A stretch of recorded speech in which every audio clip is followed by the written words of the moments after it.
Tucked away on the Lizard Peninsula, the Lowenek Studio is where you will find Pippa, either creating or hosting regular workshops in pottery and painting in the tastefully converted barn on her parents' farm.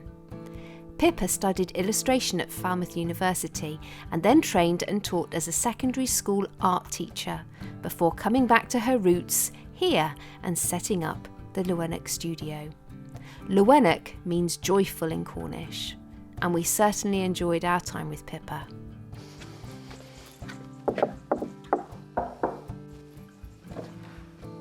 Hi Pippa. Hello, hi, welcome, come in. Thank you, thanks for having us. No worries. Wow, this looks great. Wow, Pippa, this is a lovely space. Thank you. Going to show us around? Tell us what happens here. Yeah, come on in. Okay, where do we start? Well, the wheel is probably one of the most important parts. Okay, tell me how the wheel works. I know that might sound obvious, but I am not a potter. So you get your clay, get your lump of clay, and then you get it on your wheel, and then the wheel is motorised, and then it starts spinning, and then you basically shape your clay into whatever form you would like. And then these are drying. These are impressive. What's this that you're working on? So just things for like craft fairs and things. So these are going to be my Christmas tea lights, vases, plant pots, lots of different things really. Okay. So they're all drying, and then once they're dry enough, I turn them. So that means turning them upside down and trimming the bottoms and shaping them a bit more. And then they come over to this shelf where they're drying out, and then once they're all dry, they go in the kiln. Okay, so these are the tea lights that we saw over there. Yeah. And so then you put these holes in them once it's dry a little bit. The light can shine.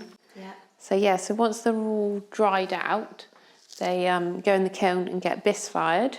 So that's the first firing. So that's to turn clay into ceramic, basically. So you get rid of all the water. Yeah. And then they get glazed. So I make my glazes and I dip them all the different colours. And they get fired again. Okay. And then they come out. This turns into this. So the colours change dramatically. Okay, and is that the heat that does that? Yes, yeah. So it goes very, very hot. So it's like nearly 1200 degrees, a bit more than that. And how long does it take? So it takes about probably 9 hours to heat up, and then probably another like 14 hours to cool down. Wow. So you just leave it to cool down. Okay. So it switches itself off, and then it tells you the temperature as it cools down again. So I run a workshop on a Monday evening, so this is all their bits and pieces that are kind of slowly mounting up. Okay. So each week we do something different. This is all the different bits and pieces you need to make the glazes. So it's all the oxides that colour them. And then there's lots of bits that go into the glazes, and slips. So there's lots of different decorating techniques. Just trying to start making my own slips and things. It's a learning process. I'm sure. Hadn't really made glazes or slips or anything before I started this, so it's all trial and error and trying things out. So I test all my glazes and they kind of go up there. This is the trial board for the glazes. Yes. Okay, talk me through that. Well, so on the back I'd write what it is. So this one's magnesium matte blue green, and then I dip it in and that would be the colour. But then if you combine different glazes together, you get different things. So this one is the magnesium matte green, but then I put the porcelain white on the bottom and it completely changes it again. Yeah. So depending how many layers and what you layer up together gives very different things. And also if you put them on textures as well, again, it can change how it reacts. It's also handy for workshops. People can be like, oh, I'd like that colour and that colour, because they're what I make. It's quite an important board. Hopefully it'll expand across as I make more. And here we've got your tools, the potter's tools. Yes. Okay. It's kind of all sorts really.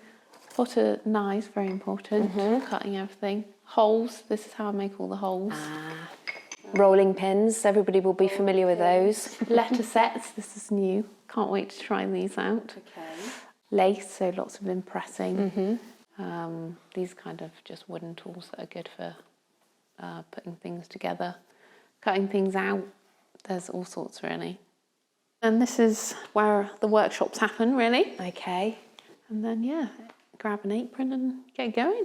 Fantastic. Yeah. I've always wanted to set something up. You know, in the back of your mind, you're always like, one day I'll do it. Yeah. And then, yeah, I think lockdown maybe gave me that time to actually think about it, because you don't get the time when you're teaching. You're just like trying to live day by day.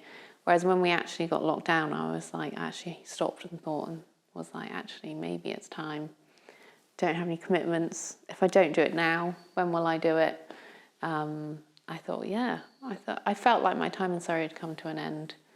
I did pray about it a lot, and yeah, the census I felt was to move back. So it took me about 6 months to paint everything.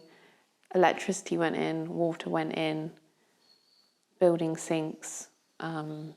Just a lot of painting, recycling furniture. It didn't happen overnight. It did take me quite a long time to transform the space, but yeah, I'm happy with it now. Lots of things I still want to do, but yeah, it's getting there.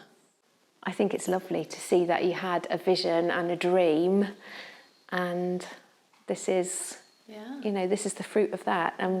And it's a gamble and it's a risk. It is, yeah, especially at the moment. But as you say, you prayed about it, you felt it was the right thing to do, and here you are. I can definitely see that you are a lover of blue. I am a lover of blue. Is there a reason for that? Is that this is just the colour that you've always loved? I think growing up by the sea and where I've grown up here is probably the biggest influence, really. And would you say that that is your main source of inspiration, the fact that you live by the sea? Definitely, yeah. I mean, I've grown up painting it, so I think all those colours come into the pottery. So tell us about the painting. We've got paintings around the studio.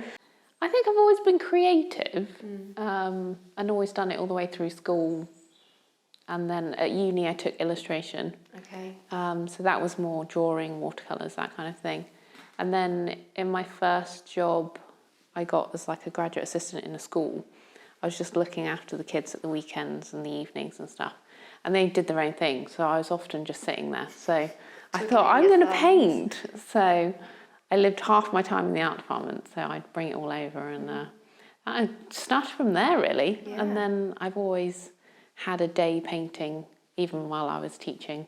I kind of kept one day as a painting day. So what happens in here when you're painting? I don't know, you kind of switch off, don't you? I think, especially as a teacher, you were constantly thinking about all the different art projects for the children. So having that day kind of reset me, and I could be creative and get that creativity going again. Because otherwise you're just so absorbed by all of their projects. It's hard to find new inspiration. Yeah. It's a really interesting point that you do need to find peace and quiet in order to be inspired. Yeah, definitely. So there's a verse in Isaiah which says, you, Lord, are our Father, we are the clay, you are the potter, we are all the work of your hands. Yeah. And I'm just wondering if, as a potter, you can give us any insights, personal insights into that verse. Yeah, well, it's very relatable as a potter. I think just the fact that everyone starts off kind of like clay, we're all the same, fresh slate when we become, and then if we choose to be, we can be moulded by the Creator into something incredibly beautiful. And often there's wobbles or processes or things like going in the kiln that really change you.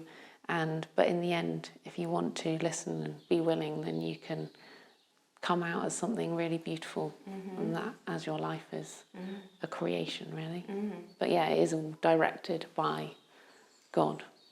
So yeah, it's a very relatable verse. And your fingerprints are on those pots. Yeah, they are, yeah. And God's fingerprints are on us. Yeah.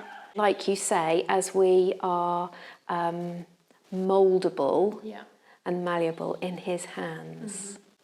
Are there any times in your life where you've had to just, put that into practice that you're happy to share with? I think, it is hard being open to being mouldable. I think taking this leap and setting up here was one of those things. Yeah.